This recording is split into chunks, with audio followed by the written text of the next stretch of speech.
Confluent avec Catherine Égaud et Mathieu Lavigne.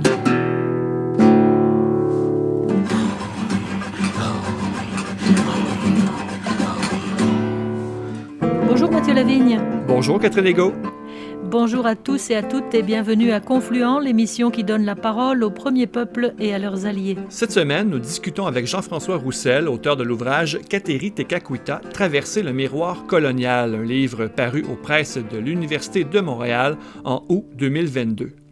Les perceptions de Sainte Kateri sont multiples. Certains considèrent cette Mohawk décédée à l'âge de 24 ans comme une figure d'unité entre les Premières Nations et les Autochtones. D'autres la voient plutôt comme une victime du colonialisme et de la présence missionnaire au 17e siècle. Au fil de son ouvrage, Jean-François Roussel montre que les récits allochtones sur celle qu'on surnommait le lys des Mohawks témoignent des angles morts et des difficultés des Occidentaux à bien saisir l'originalité du christianisme iroquois que la première sainte autochtone d'Amérique du Nord aura contribué à façonner. Ce travail critique permet de faire émerger une autre Kateri, une femme enracinée dans sa culture, créative, résiliente, libre. Professeur à l'Institut d'études religieuses de l'Université de Montréal, Jean-François Roussel mène des recherches sur la décolonisation du christianisme, sur la réconciliation et sur les théologies autochtones des Amériques. Voici Jean-François Roussel au micro de Mathieu Lavigne.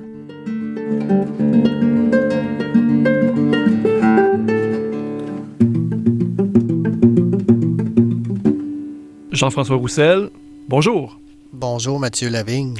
Alors Jean-François, si vous le voulez bien, on va commencer par rappeler en 2 minutes qui est Kateri Tekakwitha, parce qu'on l'oublie parfois, mais Kateri naît dans ce qui est aujourd'hui l'État de New York. Déjà là, c'est un rappel historique intéressant à faire. Mm-hmm. Oui, bien, Kateri Tekakwitha, qui est la première sainte de l'Église catholique, la première sainte autochtone de l'Église catholique en Amérique du Nord, est née en 1656. Elle est morte en 1680, mais effectivement, elle est née dans ce qui est aujourd'hui l'État de New York, c'est-à-dire sur le bord de la rivière Mohawk. Elle est née dans un village qui s'appelait Osernenu, où elle a grandi jusqu'à ce que le village soit détruit et qu'un nouveau village soit construit, qui s'appelait, imaginez-vous, Ganawagé aussi, qui veut dire donc au pied des rapides. Donc, Kateri, de son côté, est une jeune femme Mohawk, qui, vers 19 ou 20 ans, est passée à la foi catholique. On nous raconte que Kateri Tekakwitha, lorsqu'elle était très jeune, en fait, elle ne s'appelait pas Kateri encore, elle s'appelle simplement Tekakwitha dans son enfance, avant son baptême, a été atteinte de la variole. Donc, une maladie épidémique très grave qui faisait des ravages à ce moment-là en Iroquoisie, comme dans d'autres régions de l'Amérique du Nord-Est. Elle a failli en mourir. L'histoire nous dit que son frère en est mort et que ses parents en sont morts. Sa mère, clairement, son père, apparemment. L'histoire nous rapporte, l'histoire qui est la géographique nous rapporte qu'elle a été à ce moment-là, elle aurait été adoptée par son oncle et 2 tantes, auprès de qui elle aurait grandi et que donc, plus tard, elle aurait rencontré des missionnaires et un missionnaire en particulier, Jacques Lamberville, qui l'a amené tranquillement à la foi catholique. On nous raconte qu'après un certain temps, elle a quitté le village de Ganawagé pour aller rejoindre la mission du Sceau qui se trouvait à côté de Montréal, pas tellement loin de l'endroit où se trouve aujourd'hui la communauté autochtone de Ganawagé, où elle a passé les toutes dernières années de sa vie. Et son tombeau se trouve aujourd'hui à l'église, donc dans la mission à Ganawagé. Et Jean-François Roussel, dans quel contexte grandit Kateri? Qu'est-ce qui caractérise, disons, la société iroquoise du 17e siècle? Avant de répondre à cette question-là, je voudrais seulement préciser que l'histoire que je viens de raconter, c'est une histoire qui mérite d'être revisitée. Et c'est ce que j'ai fait dans mon livre. Exactement, je l'ai fait de façon peut-être incommode, inconfortable pour certaines personnes, mais j'ai revisité cette histoire-là. Ce qui caractérise l'Iroquoisie au 17e siècle, bien, c'est d'abord la rencontre massive avec ce qu'on pourrait appeler l'effet colonial. Bon, des Européens, il y en avait déjà qui se promenaient, par exemple, dans le bassin du Saint-Laurent depuis un certain temps. On sait que Cartier était venu déjà auparavant, mais on peut dire que le 17e siècle, pour la période qui précède la naissance de Gadéry, puis pour toute la période de sa vie. C'est une période où les peuples autochtones, et donc l'Iroquoisie, entre autres, rencontrent vraiment les effets du colonialisme. On pense aux épidémies dont j'ai parlé tout à l'heure. Le choc microbien. Oui, ça a été dévastateur. C'est aussi le jeu des alliances, parce que, avec quel peuple d'Europe on va s'allier? Qui sont nos concurrents? Qui sont nos alliés dans cet exercice-là? C'est une période extrêmement difficile pour les peuples autochtones à cette époque-là et pour les peuples de l'Iroquoisie aussi. Crise épidémique, crise démographique en conséquence, et ça, c'était très important pour des peuples d'agriculteurs comme les Iroquois. Crise de sens importante à plusieurs niveaux. Évidemment, il y a les guerres coloniales, les guerres avec les Français. Donc, c'est une période dans laquelle les peuples autochtones cherchent à retomber un peu sur leurs pattes. C'est vraiment une étape où les peuples iroquois étaient placés devant le défi de s'ajuster et de réagir avec créativité et avec efficacité à tout cet effet colonial. Bon, vous avez évoqué tout à l'heure, Jean-François Roussel, la conversion de Kateri-Tekakwitha. C'est une conversion qui ne se fait pas de manière spontanée, au sens où il y a un catholicisme iroquois déjà qui prenait forme, qui avait pris forme, et Kateri va s'insérer dans tout ça. Comment se vivait le catholicisme en terre iroquoise à l'époque de Kateri? Dans mon livre, j'insiste beaucoup sur l'importance de faire la part des choses entre la façon dont les premiers hagiographes, à la fin du 17e siècle, ont raconté cette histoire selon un pattern, si on veut, très traditionnel de la géographie, où on va insister sur le caractère exceptionnel du saint ou de la sainte, sur son caractère héroïque. Ça va impliquer la persécution, ça va impliquer que le saint ou la sainte était un peu seul au monde. On a repris cela pour le cas de Kateri-Tekakwitha. Mais quand on regarde un peu plus loin, dans les relations des Jésuites, par exemple, qui sont une source d'information privilégiée, on s'aperçoit que les catholiques, il y en avait quand même déjà pas mal en Iroquoisie. D'ailleurs, on nous dit dans une des deux hagiographies, dans les deux premières hagiographies qui ont été écrites par des Jésuites qui avaient connu Kateri-Tekakwitha, que les deux fameuses tantes étaient elles-mêmes baptisées. Il y avait des communautés catholiques dans des missions iroquoises à ce moment-là, en fait, qui n'étaient pas des missions iroquoises, mais plutôt dans des villages iroquois de ce moment-là, parce qu'on avait accepté, on s'était entendu pour que des missionnaires viennent s'installer dans ces villages-là. Aujourd'hui, on est porté à voir dans ça, en fait, plus une question d'échange d'otages suite à un traité de paix. Les missionnaires servaient d'otages, tandis qu'on envoyait des gens de l'autre côté aussi servir d'otages, de façon à ce que la paix soit garantie. Mais il y a eu là un effet de création de communautés catholiques, avec souvent beaucoup de captifs, donc des captifs algonquins, des captifs Wendat, et ainsi de suite, mais aussi des Iroquois eux-mêmes, des gens natifs du village. On sait par exemple que dans le village où l'histoire de la conversion de Gadéry se passe, il y avait des chants, il y avait un culte, il y avait des chœurs, donc on disait que le culte se faisait aussi bien que dans des églises au culte très bien réglé là, de la Nouvelle-France ou de la France, avec des chants tout à fait sublimes. Et dans votre ouvrage, Jean-François Roussel, on comprend que le catholicisme vécu par Kateri est davantage ancré dans sa culture mohawk. En tout cas, on comprend que c'est peut-être plus que plusieurs hagiographes, plusieurs biographes de l'époque ont bien voulu le voir. En quoi le catholicisme de Kateri est teinté par son vécu, ses origines, par ce qu'elle est? C'est une question difficile. J'ai consacré un bon chapitre de mon livre à ça, puis je m'avançais à pas feutrer dans cette exploration-là, entre autres parce que j'avais extrêmement peur de parler de l'expérience des Autochtones à la place des Autochtones. Disons que la question de l'appropriation culturelle est une question qui est incontournable, mais qui me tient à cœur a priori, puis qui m'a tenu à cœur tout au long de cette recherche-là, où je me suis demandé sans cesse qu'est-ce que je suis en train de faire, comment est-ce que je peux le faire, à quelles conditions, est-ce que j'ai même la légitimité pour le faire.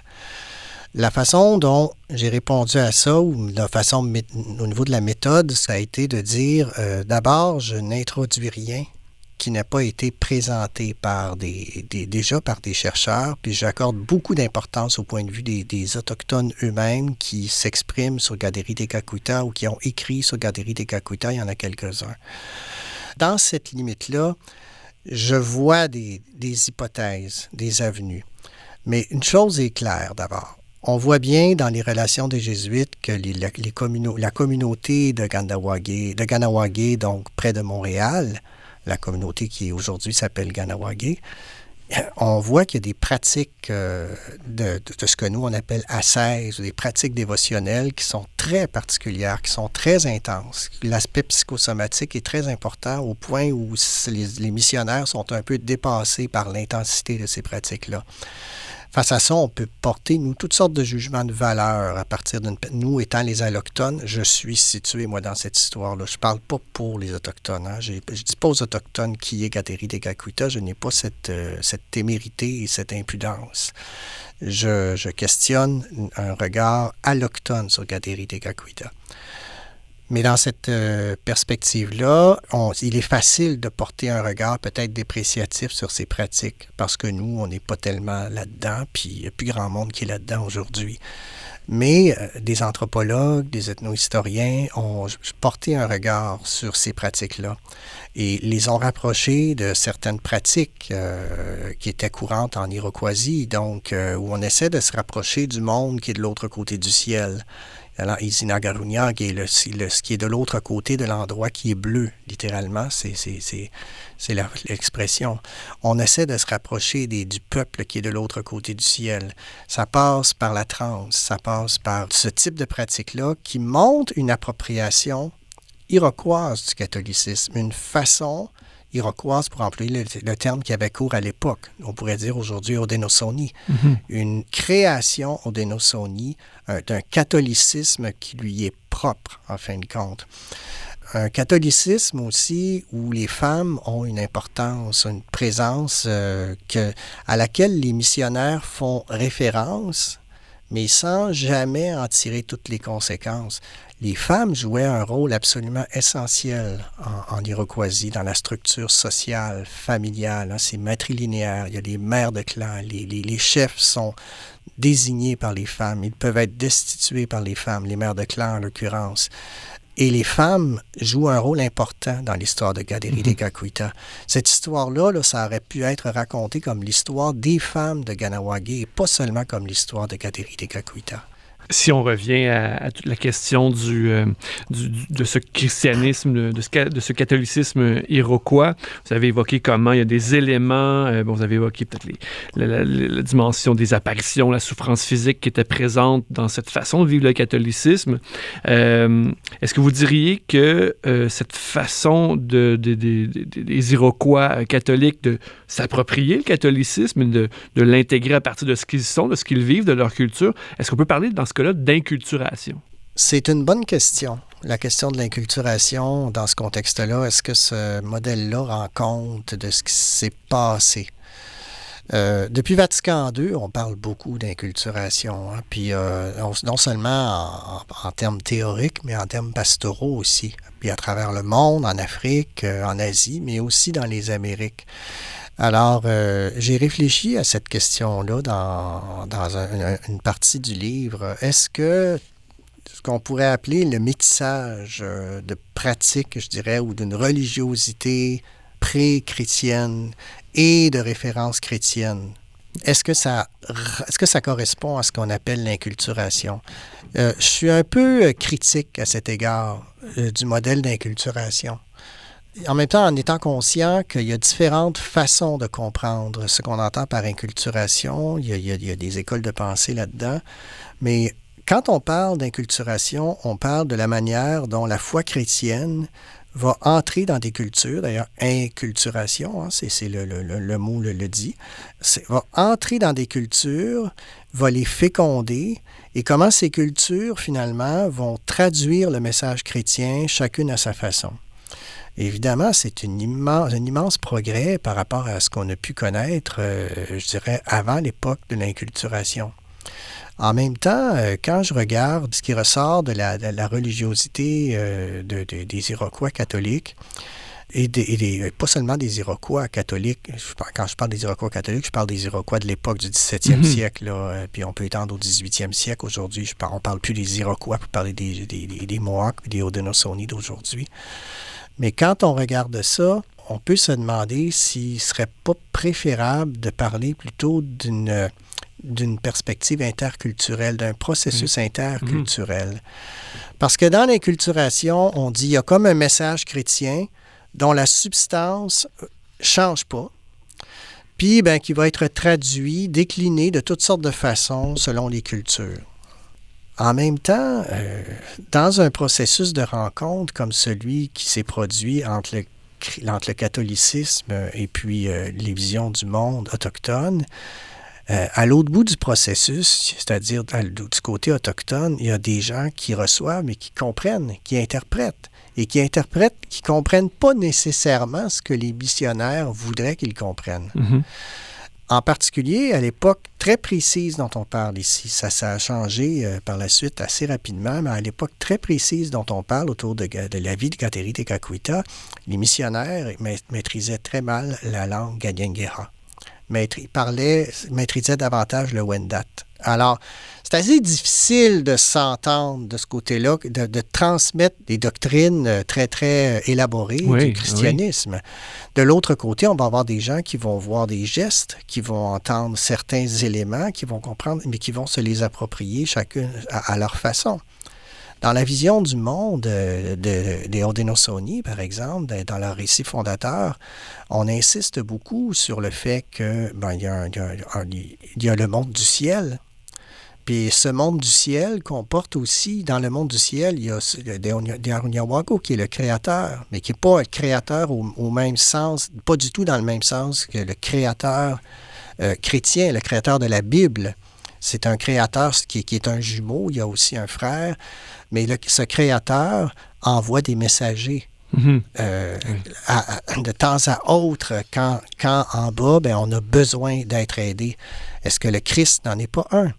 Est-ce que le Christ, on ne peut pas le rapprocher? Est-ce qu'il n'a pas été rapproché de la figure du pacificateur, qui est tellement important dans l'établissement de la Gaianeregoa, c'est-à-dire de la grande loi de la paix des Haudenosaunee? Le Christ est un pacificateur aussi. Ce sont quelques exemples. Qu'est-ce qui a été compris par les Iroquois de Kahnawake par rapport à ce que les missionnaires voulaient qu'ils comprennent? Ah oui.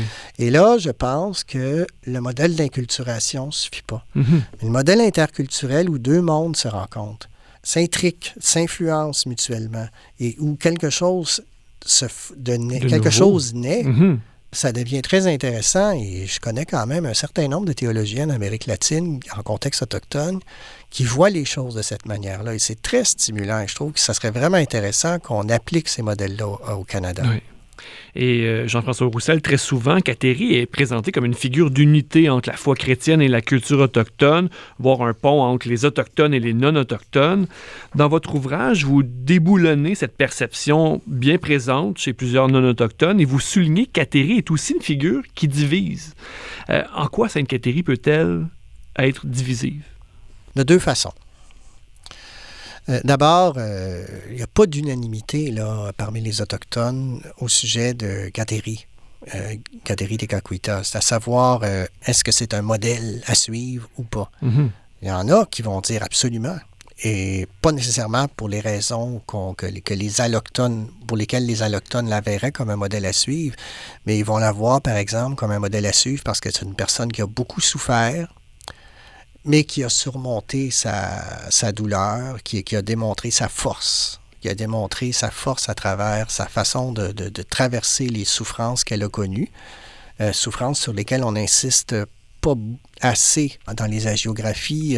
On n'insiste pas sur le fait que ces souffrances-là sont liées à des deuils profonds. Le deuil de sa mère, par exemple, le deuil de ses parents, le deuil des proches qui sont morts de la variole, et ainsi de suite. Il y en a d'autres qui vont dire que Kateri Tekakwitha, c'est au fond une figure, l'exemple parfait des raisons pour lesquelles c'était pas une bonne idée de passer au catholicisme. Donc, des Autochtones qui, de leur côté, considèrent que la rupture avec le christianisme est tout indiquée. Donc, penser que tout le monde, en contexte autochtone, trouve que Gateri Tekakwitha est un modèle, c'est un peu se bercer d'illusions. Mm-hmm. D'autre part, et là-dessus, je sais que ce que je peux dire là peut indisposer des gens, dans la manière dont l'histoire de Gateri Tekakwitha est résumée par les gens d'Église, les voix de l'Église, on tient un discours un peu étrange, où d'un côté, on va nous dire que c'est quelqu'un qui a réussi à faire le pont, l'unité entre sa culture et sa foi, mais de l'autre côté, on nous présente une personne qui aurait connu la persécution dès son enfance, qui aurait été marginalisée parce qu'elle était handicapée, parce qu'elle avait conservé des séquelles de la variole.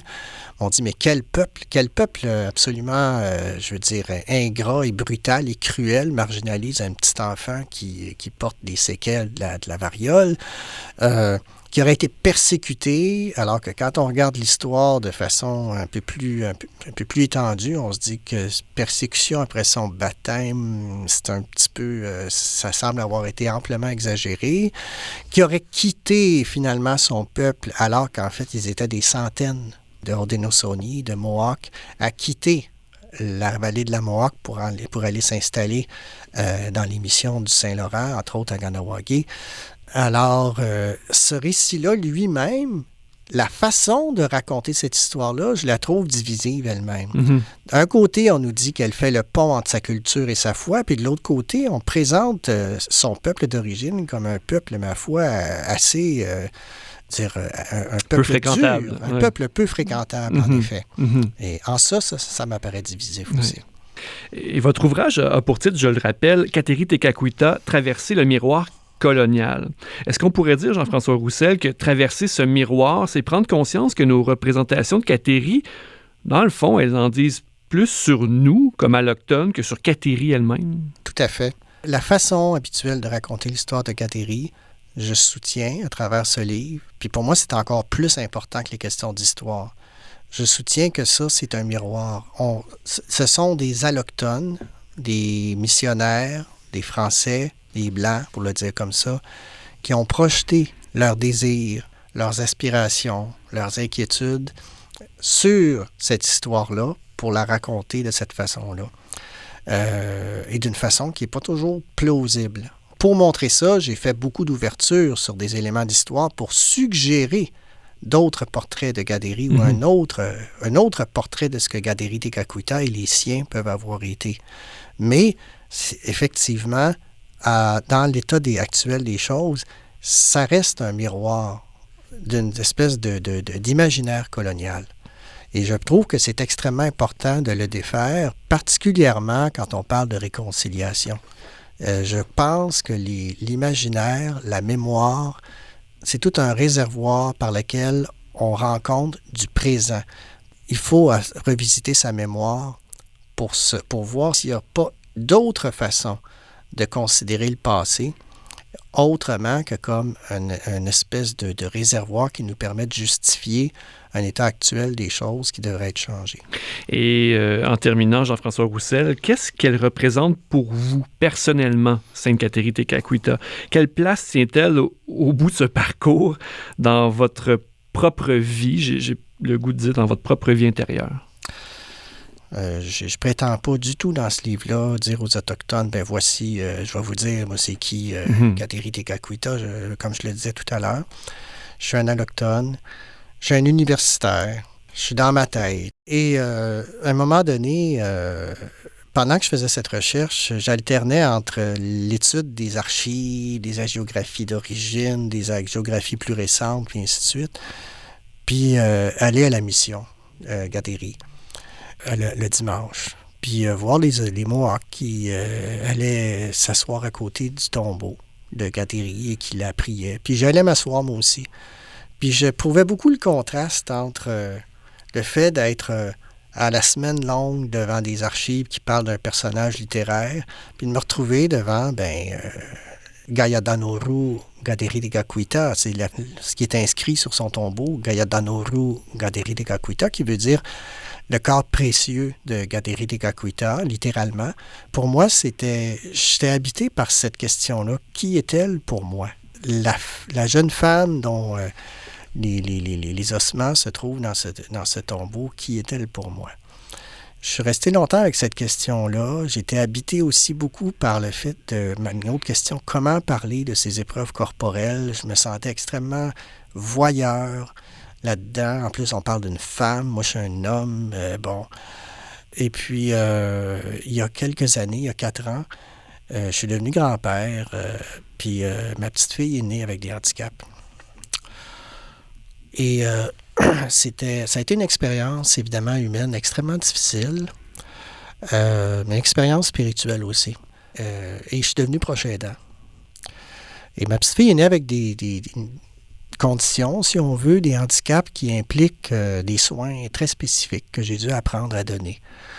Ce qui fait que pendant un certain temps, j'étais pas dans ma tête du tout, j'étais dans mes bras, puis depuis ce temps-là, je suis dans mon cœur sans arrêt aussi. Et à travers ça, tout d'un coup, je me suis retrouvé devant Gayadanuru Léa Rose, parce qu'elle s'appelle Léa Rose. Le livre est dédié à ma petite fille. Et à travers ça, je me suis dit, Gaderi était une personne handicapée. On a beaucoup mis l'accent dans les hagiographies sur le fait qu'elle est défigurée, le fait qu'elle a gardé des séquelles de la variole, puis ainsi de suite, puis pour en faire une personne marginalisée. Et en fait, moi, j'ai vu une personne résiliente. Une personne qui n'était pas du tout marginalisée quand on regarde l'histoire finalement, puis qu'on la resitue dans ce qu'on sait des sociétés iroquoises de cette époque-là. On voit au contraire qu'elle était extrêmement bien intégrée, malgré ses handicaps.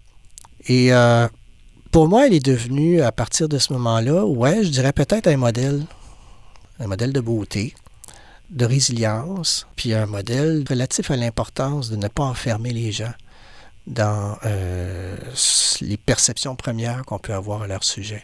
Jean-François Roussel, un grand merci pour le temps que vous nous avez accordé. Ça a été passionnant. Merci beaucoup. C'est moi qui vous remercie. Cette semaine, nous recevions Jean-François Roussel, auteur de l'essai Kateri Tekakwitha, Traverser le miroir colonial, paru en août 2022 aux presses de l'Université de Montréal. Un immense merci à Jean-François Roussel pour cette entrevue. Merci aussi à Daniel Fortin à la régie. Merci Catherine Egault. Merci Mathieu Lavigne. Et merci à tous nos auditeurs et auditrices. Rendez-vous la semaine prochaine. D'ici là, nous vous invitons à tendre l'oreille aux émissions proposées sur les ondes de Radio-VM et de Radio Galilée. À bientôt.